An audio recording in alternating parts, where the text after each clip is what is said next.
I'm here as a casual fucking fan of the NBA, meaning I've probably watched 7 whole games in the last 7 fucking years.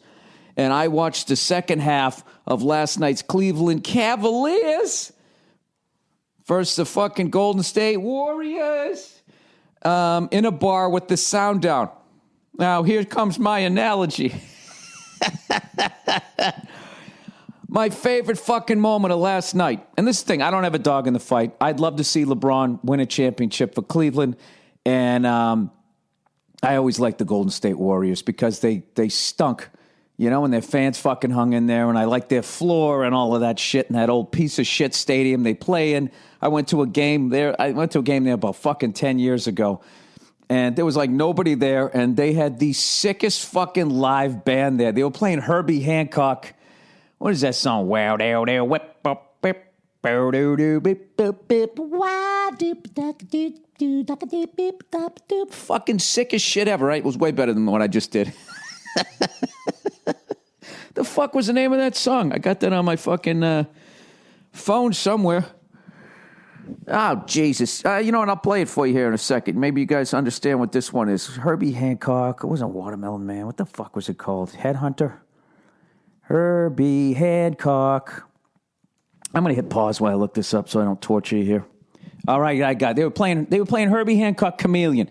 I'm at a professional basketball game. There's nobody there. This fucking live band is crushing this song. Right here. Come on, play it. For fuck's sakes.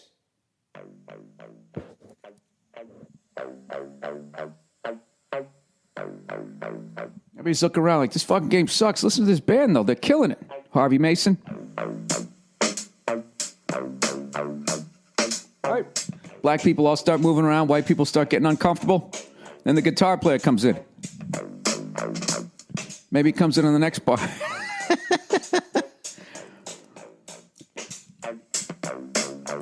Here he comes.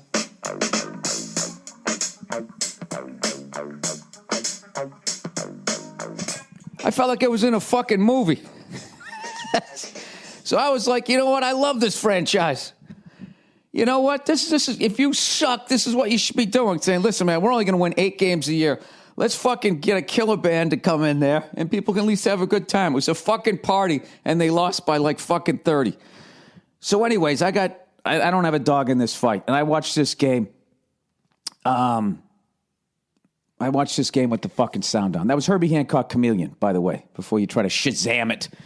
Point your phone at your fucking dashboard while you're driving down the street, killing a fucking mother of 6.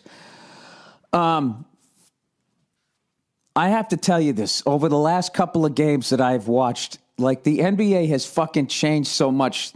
The way Steph Curry just runs around the court like it's his, like the whole thing is his. It's his fucking showcase. When he was sitting on the bench and that dude hits the three-pointer and he did that little jazz hand thing, whatever the fuck he was doing, you know, dribbles out the game and then looks at the crowd and goes, starts fucking screaming. I'm just looking at him, okay? Now, I know this guy could fucking body slam me. I'm just a comedian. But I'm talking about NBA player to NBA player. This fucking guy he's built like an honor roll student, all right? And I know he can shoot the fucking lights out from behind the three-point line. Fine. You know, you do the best you can back there. But you let that little motherfucker just glide down the goddamn lane like, clear a path. Clear a path. It's today's NBA. Don't touch him. Don't fucking touch him. That guy needs to get his head taken off. Get one of those fucking giant white dudes from fucking Eastern Europe, some Transylvania guy. Get him out there. He's got 6 fouls. Just, you know what would happen? He'd do fucking 1. They'd be like, was that intentional? Was he trying, or whatever the fuck they call it? Was that a hard foul? Was he trying to hurt his feelings with that foul? Oh, let's go over and look at the tape. What do you think? Was his face snarling too much when he did that? Oh, we can't have that. Get him out of the game. You know, it's still worth it to fucking do it. Because back in the day, you know, the Rick Mahorns, the John Sallys, all of these fucking guys. John Sally passed away, unfortunately. But all of those fucking old school NBA guys got to be watching this fucking kid and just be sitting there going like, yeah, that wouldn't have happened when I played. That guy would have got his fucking head taken off. Do you know, if you watch highlights of Jordan, all you young millennial fucking YOLO people out there, if you fucking watch him, it's like he's skinny, and then all of a sudden he's filled out. That was because the Pistons beat the shit out of him for like fucking 2-3 years in a row in the playoffs. He finally had enough. The guy had to go to the gym because the NBA refs weren't protecting him. He'd come down there, they'd fucking... Dude, I remember one time fucking Bill Lambier, it was like Ulf Samuelson without skates out there, who hilariously in the 30 for 30 used to be like, we used to like to try to get in people's heads. It's like he was playing this high level fucking mind game. It's like, no, dude, you were just out there waiting for people to leave their feet and you'd take their fucking legs out. How'd you come up with that? Did you major in calculus? So I remember one time he was hacking the Celtics so fucking bad. Robert Parrish finally couldn't take it. And the play's going up the court, and he just fucking gave him 2 forearm smashes over the head. He chopped him down like a fucking... Do you ever see like when a guy who doesn't know how to chop down a tree, chops down a tree and it falls into his house? That's the way he was hacking away at Lambier. And Lambier just put both his hands up like, ah! You know? Like George Michael when he was with Wham, and he just fucking went down. Right? He gave him 2 fucking friends, right? And he went down. The refs didn't see it. It was like wrestling. And then when they went back and looked at the tape, they're like, yeah, well, you know, we should have called the foul. And there was no fines. There was no ejections. There was no nothing. He just, you know, live by the sword, die by the sword. There was so many of those. I just was thinking another one that I saw. Nowadays, Curry's out there just fucking gliding around. He's built like a Muppet. I just don't understand in this day and age how that has happened. And the only thing that I can come up with is that the leagues are so fucking greedy, is that they realize that, you know, that offense sells tickets to the casual fan. You know what I mean? Like, let's take the most boring game ever. And I'm not talking about horseshoes. I'm not talking about shuffleboard. I'm not talking about darts. I'm talking about soccer, okay, which the entire world has embraced except for us. And when you really look at it, that's probably why we're number 1. You know what I mean? The rest of the world is too stupid to realize how boring that fucking game is, despite the fact that it's so fucking boring that even their fans have to have campfire sing-alongs as they wait for something to happen. Oh, what's the matter with Ian? He's all right. Right? Just sitting there, their fucking scarves and shit. This is the thing about... Oh, man, I'm going to get some fucking emails on this. This is the thing about fucking soccer, right? If they just let the forwards run past the final line of defense like in any other competitive fucking game where it's like, hey, I'm faster than you. I understand, like, offsides to a point, but it's got to be just a line, like in hockey. And then after that, if I'm faster than you, if I can see the play developing before you do, I get by you. I don't have to fucking wait for you. If they would just adjust that and you'd start to have some fucking 10-8 games, I'm telling you, that game would blow up. It would blow up here in the United States. We would sit down and fucking watch it. You know why? Because we don't understand the game. You know what I mean? If I was watching cricket, right? I guess they score a lot in that fucking thing. That's a good one to just sit around and booze with. But any fucking game that I'm not into, if somebody's crushing it and everybody's flipping out, I'm going to be like, what's going on? I'm actually going to sit there and watch it. Like nobody, like when I walk by, you know, and soccer's on, I don't even look at it. But if I hear this guy go, go! Like he's doing that, I stop and I watch, you know? And I read all the fucking advertisings all over their fucking uniforms. I got to tell you, the Premier League has the worst fucking uniforms I've ever seen in my life. You can't figure out who the fuck It doesn't say Man United. It doesn't say Liverpool. It just says Exxon and fucking Joey's Fish and Chips. Fucking Banks. I heard they're going to do that in the NBA.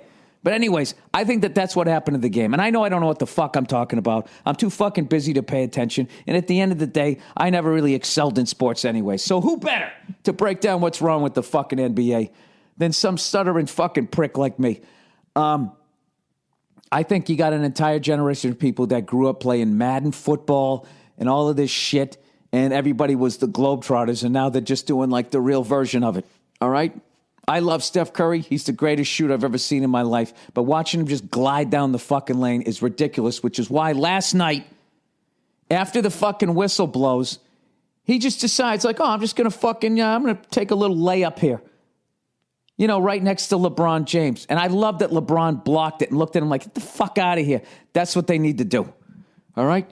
You're not going to beat these fucking guys playing their goddamn game, trying to outshoot fucking three-pointers or whatever the fuck it is they're doing. Granted, I watched it with the sound down in the second half.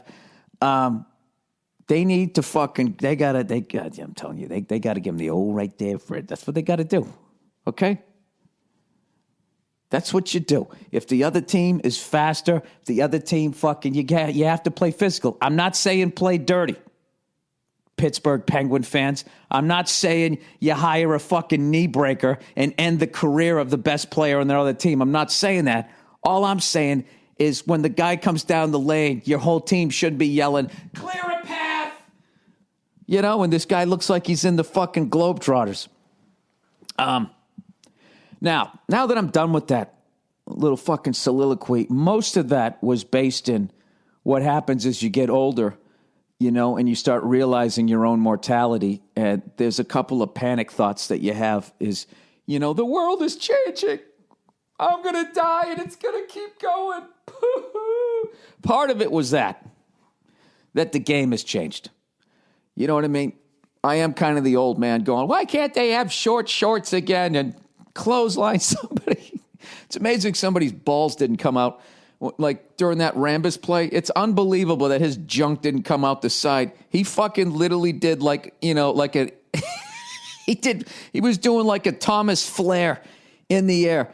And dude, I actually retweeted the other day. It was in a game. Jack Sikma elbows Kareem Abdul-Jabbar in the fucking, like right in the old solar plexus, as they used to say in wrestling. And Kareem had to like fucking just run it off like fuck. So whatever happened on the play, whether the Sonics hit the shot or not, they're going back up the court or whatever. No, they didn't, because what's his face? Sikma was still setting up. Kareem walked back into the play and just got a little in front of Jack Sikma, turned around and punched him right in the face. And Sikma had that great hair. You know, that hair that like moves around if he get hit? You know, he had whiplash hair. The white version of it. Where Thomas Hitman Hearns had the black version when he fought Marvin Hagler. You know, if a black guy's going to get punched in the head in a boxing match, you want him to have a jerry curl because it just adds to it when all that liquid just shoots off his fucking head. And Jack Sikma had the white version of it where he had basically a Beatles haircut. So it just enhances. You really get to see like how much, you know, whiplash somebody's enduring. All right, there we go. That's just the end of it. I you know what it is? Selfishly, I want to see 7 games. And I would like to see, all right, one team's a finesse team, the other team's a physical team. I don't want to see any dirty play, but I don't want to see one team, you know, putting on their tutus and trying to out fucking spin the other team, right? Isn't that what I'm saying?